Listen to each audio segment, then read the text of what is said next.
இன்றைக்கி விடுதலை பார்ட் 2 படம் பற்றி தான் பார்க்க போகிறோம். இது வந்து வெற்றிமாறனோட படம்னு எல்லாருக்கும் தெரியும்.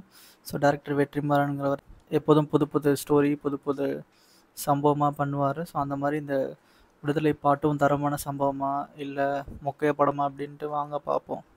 விஜய் சேதுபதி தான் பெருமாள் வாத்தியாராக நடிச்சிருப்பார். ரொம்பவே சூப்பராக நடிச்சிருப்பார். அந்த கேரக்டருக்குள்ளேயே நம்ம போயிடுவோம். படத்தோட ஸ்டோரி வந்து பெருமாள் வாத்தியாரோட ஃப்ளாஷ்பேக்கு, அவர் எப்படி இந்த போராளி ஆனார், அதுதான் அந்த ஃபுல் படத்தோட கதை.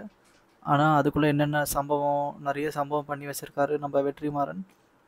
ஸோ சூரி வந்து இதில் கொஞ்சம் கொஞ்சம் நரேஷன் மட்டும் பண்ணுவார். கொஞ்சம் கூட ஒரு ஃபஸ்ட் பார்ட்டில் அவருக்கு ப்ரியாரிட்டி கொடுத்த அளவுக்கு இந்த செகண்ட் பார்ட்டில் கொடுக்கல.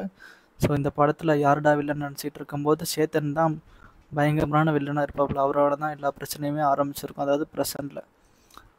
பாஸ்ட் ஸ்டோரி பார்த்தீங்கன்னா விஜய் சேதுபதி வந்து ஒரு வாத்தியாராக இருப்பார். பண்ணையாரோட அந்த ரூல்ஸு பார்த்தீங்கன்னா ஏழை மக்களுக்கு எதிராக இருக்கும். ஸோ அதுக்கு எதிராக போராடி ஃபஸ்ட்டு என்ன சொல்கிறது, அம்பி மாதிரி போராடிக்கிட்டு இருப்பார். அப்புறம் வந்து எப்படி அந்நியனா மாதிரி எல்லாரையும் போட்டு தள்ளுறாரு அப்படிங்கிறது தான் விறுவிறுப்பாக கொண்டு போயிருப்பாங்க. பழைய காலத்தில் நடந்த கதையில். ஸோ அதில் நிறைய நட்சத்திரங்கள் நடிச்சிருந்தாங்க. ஸோ மஞ்சு வாரியர் அப்புறம் விஜய் சேதுபதி கூட வர காட்சிகள்லாம் ரொம்பவே நல்லா இருந்துச்சு. அவங்க 2 பேரும் பேரா நடிச்சிருப்பாங்க. அப்புறம் கிஷோர் வந்து இவரோட தலைவராக வருவார், விஜய் சேதுபதியோட தலைவராக. அவருமே ரொம்ப சூப்பராக நடிச்சிருப்பார். படத்தில் நிறைய லாஜிக் மிஸ்டேக்ஸ் இருந்தாலும் படம் வந்து பார்த்திங்கன்னா 2.25 மணி நேரம் தான். ஆனால் பார்த்திங்கன்னா ஒரு யுகமே போன மாதிரி இருக்கும். ஸோ அந்த அளவுக்கு கதையை ஒரு 4-5 படம் பார்த்தா எப்படி இருக்கும், அது எல்லாத்தையும் கொண்டாந்து ஒரே படத்தில் சொருவி வச்சுருப்பார் வெற்றிமாறன். படத்தில் வந்து லேகுன்னு பார்த்தீங்கன்னா படம் ஃபுல்லாகவே லேகுன்னு சொல்லலாம்.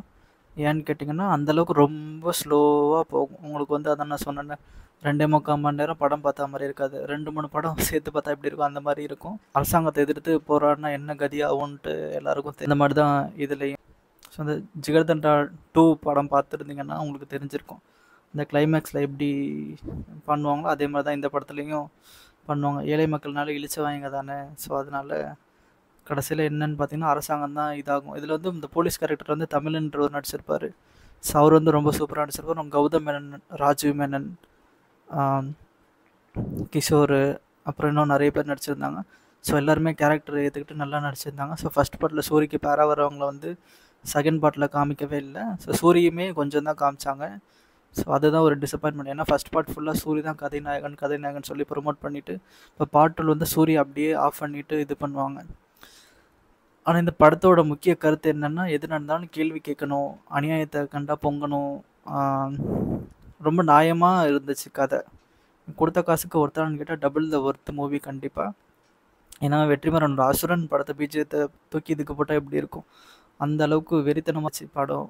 அந்த இன்டர்வல் பிளாக் அப்புறம் ஒரு ஃபைட் சீன் வரும். அது வந்து விஜய் சேதுபதி பண்ணியிருப்பார். ரொம்ப ஸ்லோ மோஷன் கொஞ்சம், அப்புறம் ஃபாஸ்ட் மோஷன் 2 மிக்ஸ் பண்ணி சூப்பராக காமிச்சிருப்பாங்க அந்த சண்டை காட்சி. ஸோ அது வந்து தேட்டரில் பார்க்கும்போது ரொம்பவே சூப்பராக ஒர்க் அவுட் ஆகிருந்துச்சு. அப்புறம் இளையராஜாவோட சாங்ஸ் பற்றி சொல்லணுன்னா, பிஜிஎம் வந்து ஒரே பிஜிஎம் தான் படம் ஃபுல்லாக. ஒரே பிஜிஎம்மே சூப்பராக இருக்கும் இளையராஜா போட்டதுனால. பாட்டும் வந்து பார்த்திங்கன்னா ஒரு பாட்டு நல்லா இருந்துச்சு, பாக்கி 2-3 பாட்டு வந்து எனக்கு பர்சனலாக அவ்வளோவா பிடிக்கல. யார் வேணால் பாட்டு போடட்டும். ஆனால் நமக்கு ஒரு சில பாட்டு தான் கேட்குற மாதிரி இருக்கும், ஒரு சில பாட்டு வந்து கொஞ்சம் சுமாராக இருக்கிற மாதிரி தான் இருக்கும். அதாவது கதைக்கு ஏற்ற மாதிரி அவங்க பாட்டு போடுவாங்க. ஆனால் எல்லா பாட்டுமே நமக்கு பிடிக்கணும்னு அவசியம் இல்லைல்ல. ஸோ படம் ஓவராலாக எப்படி இருந்துச்சுன்னு பார்த்தீங்கன்னா நிஜமாகவே நல்லா இருந்துச்சு. பட் ஒரு சில லாஜிக் மிஸ்டேக் அதெல்லாம் இருந்துச்சு. என்னென்னு பார்த்தீங்கன்னா செத்து போனவர் இந்த ஃப்யூச்சரில் வர மாதிரி அந்த மாதிரிலாம் ஒரு சில லாஜிக் மறந்துட்டாங்க போல். அதெல்லாம் கட் பண்ணுறதுக்கு மறந்துட்டாங்களா இல்லை என்னன்னு தெரியல. நீங்கள் இந்த படம் பார்த்துட்டிங்கன்னா கீழே கமெண்ட் பண்ணுங்கள். இதில் உங்களுக்கு என்ன யாரும் ரொம்ப பிடிச்சிருந்துச்சு, ஸோ என்ன கேரக்டர் உங்கள் மனசில் நல்லா பதிஞ்சுது, அதை கீழே கமெண்ட் பண்ணுங்கள்.